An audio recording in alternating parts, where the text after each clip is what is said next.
bahay na nabili ni Jimmy, malapit sa Co-op. Oo.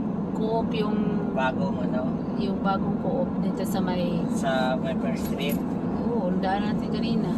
Kalimutan ko yan eh, tingnan eh. Tabi Ang daw. gulo dun, me. Shit. Ang gulo dun. Dun yung binabasag yung mga salamin ng sasakyan. Tapos dun din yung basta ang gulo dun. Ayaw nga ni Kuya Jen dun eh. Na? Ayaw ni Kuya Jen dun. Dun din yung binibili natin na bahay sa bandang baba dun. Mm. Sa 2nd Street. Sa baba. Ayaw ni Kuya Jen.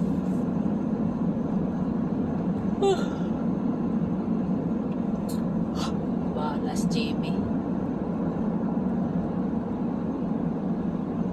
Wala daw ang kuan eh. Walang basement.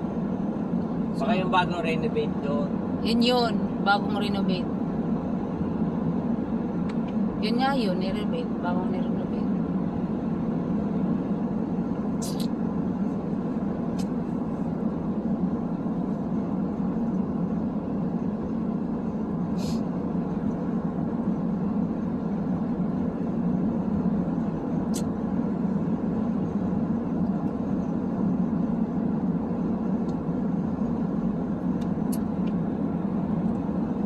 Daming for sale doon sa First Street na yun. Sa Milena.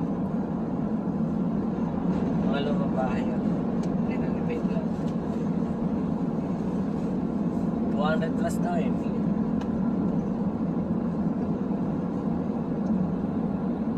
bedroom. Walang basement. Mahal na ano. Diba? Kaya natin ba eh. Merong sa base, parang part sa base, may parang sa furnish lang. Oo. Yung syempre Hot lang. water. Yung lagayan laang talaga. Parang gaya kayo yung dati. Bahay nila. Mm. Ganun din. Walang basement. Saan nga pala yung lagayan niya ng mga kuan? Furnace lang din. Furnish. Tsaka laundry. Ay, meron siyang kuan. Ay, di. Ang laundry pala nandito sa ano mismo eh. Sa may lagayan ng damit. Ay, washroom eh. Oo nga, nandun na eh. Oh. Wala, Nasa furnish talagang niya. furnace lang talaga yun. Nandun, furnish lang. Yeah. Talagang crawl space. Nasa washroom yung ano niya eh. Washing machine, di ba? Yeah. Pero medyo malawak. Hmm. Washroom niya.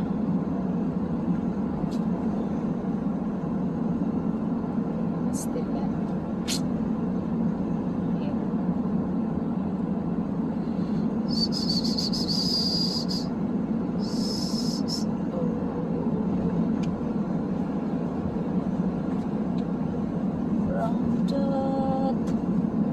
Tagal ng biyahe. Natulog na ba ang lahat?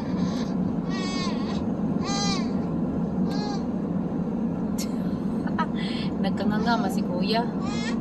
Buti pala mag-travel tiyo eh, natulog ka pag sa bahay. Ayan. Kaya ayaw nga sumama kasi maglalaro lang. Lalaro lang yan to.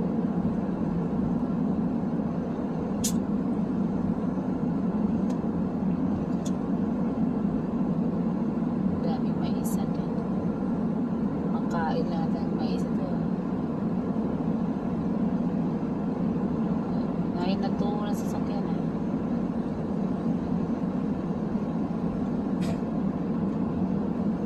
Wag na mais na.